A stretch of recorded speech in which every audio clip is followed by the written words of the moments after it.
বাংলাদেশে ওসি সাহেব, আসসালামু আলাইকুম। খবর শুনবেন 1 ঘন্টা। খবর হলো কি জানেন? শাহ আলমের বাসা চুরি হয়েছে।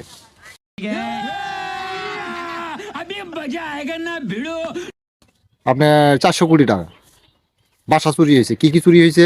কল চুরি হয়েছে, আরো দেন কোদাল চুরি হয়েছে।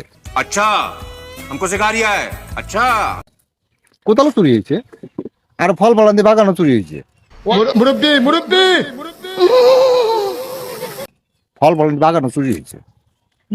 আম কাঁঠাল চুরি হয়েছে, কাঁঠালের গাছ চুরি হয়েছে, আমের গাছ চুরি হয়েছে। আর এই যে আপনার 5-6 বিঘা জমিও চুরি করছে। এবং কথা হলো যে আপনার কোদাল চুরি করছে, আর যে জিলে নামে কথা বললাম সব চুরি করছে। এখন বিষয়টা হলো শুনেন, 400 কোটি টাকা চুরি করছে বাসা। 400 কোটি টাকা বাসা চুরি করছে বাংলাদেশের ওসি সাহেব। এটা 2 ঘন্টা মানে তুলতে হবে। কি অবস্থা? বাসা থেকে 400 কোটি টাকা চুরি করছে।